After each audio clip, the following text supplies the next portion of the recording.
The almighty Prince Vegeta!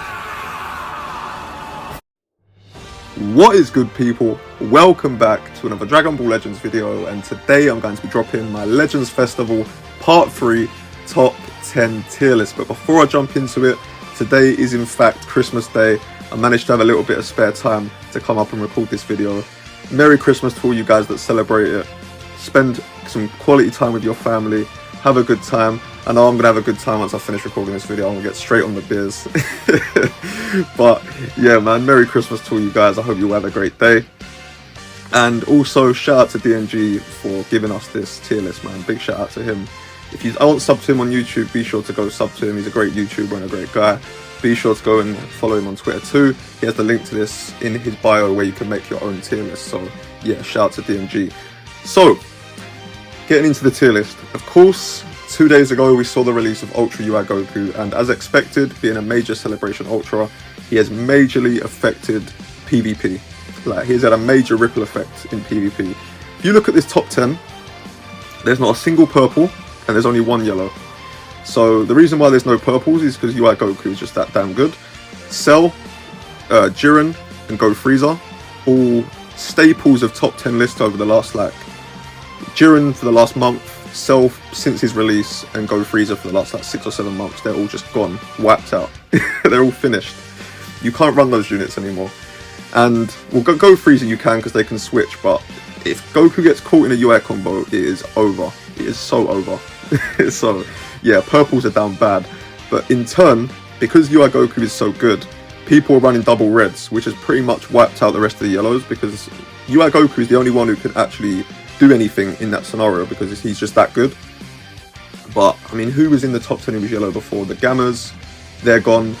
Gotenks, you can still run him, I guess, but he's going to struggle as well just because of the amount of really good reds in the meta right now. You got Beast Gohan, Vegeta Blue, 8 Vegeta. You got Pan there as well, even though she's not really doing much offensively. Defensively, she's really good.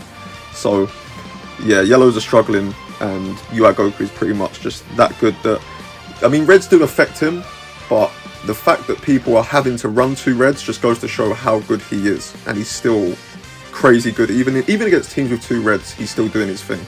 So yeah, but the reason for me having UI Goku at number 1 and Beast Gohan at number 2, because I'm seeing a lot of people put Beast Gohan at 1. Well, not a lot of people, some people are putting Beast Gohan at 1, which I just don't agree with at all.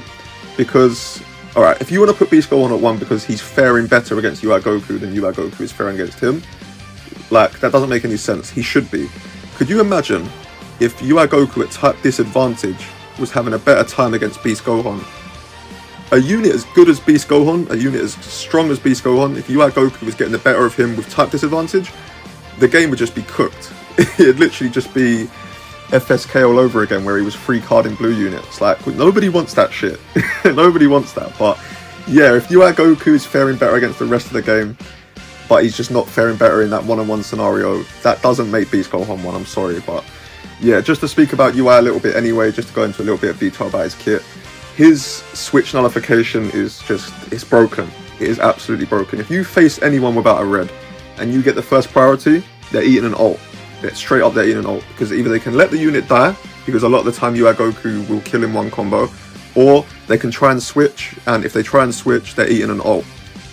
Now, if they've got a higher starred team, and they start with a unit that has high HP or can actually take a little bit of damage, then they may survive, but the damage they're going to take frame 1 is just going to be nuts. It's pretty much Janemba's Gauge 2.0, like, you're taking an ult frame 1 if UI Goku manages to get priority against you. So yeah, that ability is absolutely busted, but at the same time, you can use it a different way. If your opponent is starting off with a red, which in most cases they are, whether it be Beast Gohan, 8 Vegeta, Pan, and you are leading off with UI Goku, if you get first priority, just switch out into Evo Ken or 17 or whatever, whoever you're running them with, and then you can bring UI Goku in at a later time, maybe when you've got your Rising Rush, because that, I mean, that's a good thing about running them with Evo Ken, because Evo Ken farm Dragon Balls like crazy. So you bring him in later on, you've still got your switch nullification and your lock in there. If the opponent tries to switch, you've got the person locked in. You can rush if you want to, if you've got that farmed, or if you're up against a unit that doesn't have type advantage over Goku, like, I don't know, Pycon for example, you can trigger that revive, get that first life out of the way. So you can use it in different ways, it depends how you want to play it. But that ability is just so crazy. Obviously his gauge is really good. allowing him to get out of any melee combos, whether it's a dash forward blue, strike card, anything like that. He can just get out of those. So really evasive, as expected with UI units. His damage is cracked as well. He has 3 ultimates, gets a crazy amount of damage inflicted. What is it, like 70% extra damage inflicted when he's last man standing? So yeah, he's just him, man. And as I mentioned, if he's faring better against like 80% of the game in comparison to the number 2 unit, how can I justify putting the number 2 unit above him just because in that 1v1 scenario he's better off, which he should be. So yeah, that's my logic for that. But Beast Gohan at number 2, you can run him with UI, works really well. He does have that blast support for UI Goku. He's on Son Family, movies, hybrids. He's got so many good teams. You can run him in the leader slot as well, no problem. So Beast Gohan has only gained value since UI Goku dropped. Now I must hold my hands up. I did say that Evo Ken would be number 2 before UI Goku released. Obviously, UI Goku covering for them, Universal Reps being so good. But on the flip side, because of how good UI Goku is, you need to run a red. Like, it's mandatory. If you don't run a red, you're going to get cooked. And Beast Gohan, obviously being the best red in the game, he has gained significant value. So I've got him at number 2. Evo Ken, got them at number 3. Nothing has changed for them. They're still absolutely insane. And I've seen people say that you can't run them with UI Goku because they both want to hog the spotlight, they both want to be the focal point of the team. I don't agree with that. I think you just need to prioritize them at different stages of the match. Early game, I'm using Evo Ken. If I need to switch out, I'm going into UI Goku to stall. Or if there's an opportunity to kill a unit, I'll switch into Goku mid-combo and just kill a unit, lock them in with the switch nullification, and just do it like that. And then late game, I'll sack off Evo Ken because Goku obviously gets that crazy damage inflicted as a last man, gets another switch nullification. So you just need to prioritize them at different stages of the match. But I do agree that if you try and make them both the focal point of the team, it's just not going to work. It's not going to work. Evo Ken are quite selfish in that regard. They want to be doing long combos. They want to be using all the green cards. So I do understand it, but if you prioritize them at different stages of the match, I really don't think it's an issue, and I've had no issue running them whatsoever. So yeah. Number 4, Janemba. Now Janemba is a little bit of a weird one because he's gained value and lost value at the same time. So obviously where there is an influx of reds, everyone's running a red at the moment, it's mandatory. Janemba is going to be guaranteed to be having type advantage every single match.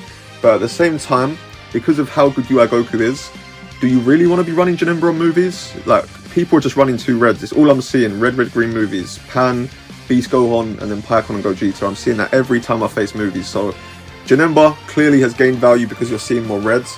But he's also lost value because you want to run 2 reds against UI. So he's kind of falling out of favour a little bit. But Janemba, still insanely good. Not too much has changed for him, to be honest. He's still going to do his thing, and you're not really have too many issues if you use him. Going on to number 5, Goku and Bardock. This unit is absolutely insane, and Dugo actually put up a team yesterday, which was 8 Vegeta, Bardock, and Piacon and Gogeta. And I actually faced it later that night after seeing his post, and that team, even at low stars, gave me a lot of problems. So they've definitely got setups. I'm seeing a lot of people saying they haven't really got a great team and all that stuff. But Saiyans is really strong, Son Family is really strong, 0 issues for them team-wise, insane individually. So, I mean, now at this point, I'm thinking maybe to have them at 4, but I guess them and Janemba, I could see them as being interchangeable, just because of how good Janemba is as well. So, if you want to put them at 4, fair enough. If you want to put them at 5, fair enough. I can see both arguments, but they are a really, really strong unit. I wish the banner was better, to be honest. I would really love to summon on them, but I just can't justify summoning on that stinky banner, man. And to be honest, that might be why I've got them lower than Janemba, just because I don't face them at high stars often, because people just didn't want to summon on that banner, and maybe that's affecting my judgment a little bit, but yeah, definitely a top 5 unit regardless. But yeah, moving on, and then we have 6 to 8, which in my opinion is interchangeable. So we have Vegito Blue, Piacon / Gogeta, and then of course 17. So starting off with Vegito Blue, one of the best counters to UI Goku in the game, of course. But the only thing with Vegito Blue is, which takes away from him being as good as a counter as Ape or Beast Gohan in my opinion, is you always want to start with your red, because you don't want to be caught in that combo by UI Goku. If he gets a perfect vanish or anything like that, you do not want to get caught in that first combo. So you want to be starting with a red so they can tank it. But the only thing with Vegito Blue is, you want to switch into him to get the Vanish Engage removal, but UI Goku is basically immune to that, because if you switch into VB and UI has no Vanish, he's just going to dodge it with his gauge, and then he's just going to switch out, and you just wasted Vegito Blue's Vanish Engage removal, and you're risking UI potentially getting a perfect Vanish at the start of the match against one of your other characters that aren't red, and potentially, you know, losing a character because you didn't want to start with Vegito Blue. So I don't think he's as good as a counter as Ape and B-Star, like 1 for 1, but at the same time, he is still a great counter against him. He's still going to do crazy damage against him card for card if you do manage to catch him in a combo. And Vegito Blue still has one of the best kits in the game, so I think number 6 is definitely a good spot. Pikkon and Gogeta, all this unit has done is gained value since they released. Honestly, like, they've got so many good setups. They're great on movies, there's plenty of different Saiyan builds, they're great on fusions. Revival is of course one of the strongest mechanics in the game. They're spawning green cards for units that want them, like 8 Vegeta, Bardock, Beast Gohan, whoever you want to run them with. And then once they do revive, Gogeta is insane in my opinion. And having one of the only long-range blue cards in the meta definitely works wonders. And then you also have to take into account that there are no purples in the meta right now, so they haven't really got too much to worry about. So yeah, they're just in a great spot. The argument between them and Orange Piccolo is just non-existent. I don't know how anyone ever thought Piccolo was a better unit than them, honestly. Like, what does he have over them? A few extra sub counts reduced when he gets rushed, and the ends 1 combo when he revives. Like, that is literally it. So yeah, that's not even an argument. I'm not even trying to entertain that. But moving on to 17, obviously covering for the number 1 unit in the game, UI Goku. He's UI Goku's best friend, helping him eat them blue cards, taking rising rushes. We know what 17 does by now. But the only difference is he's now covering for the best unit in the game.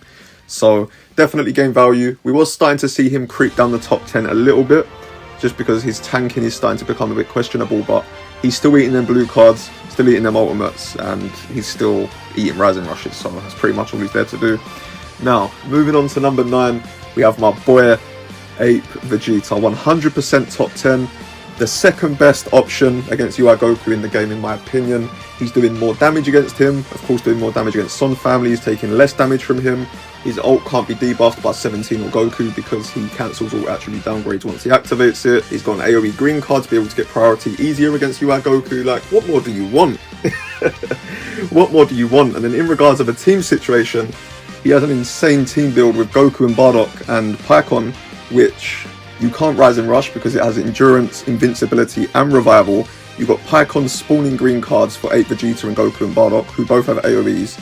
Like, the team is just absolutely cracked. I actually faced it yesterday after Dugo made a tweet about it, and even at low stars it gave me hell. So yeah, that team is absolutely insane. My voice is starting to go croaky, by the way. I've been doing too much talking. But yeah, that's 8 Vegeta. And then finally we have Orange Piccolo at 10, who is basically just a worse version of Pikkon and Gogeta. So yeah, everything I said for Pikkon and Gogeta, just nerf it a little bit, and that's Orange Piccolo. So yeah, I mean, that is my top 10. My voice is starting to go a little bit croaky, so I am going to wrap it up here.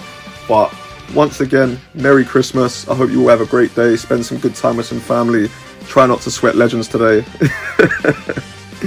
But yeah, man, thank you guys for watching. As always, like, subscribe if you're new, and I will catch you in the next one.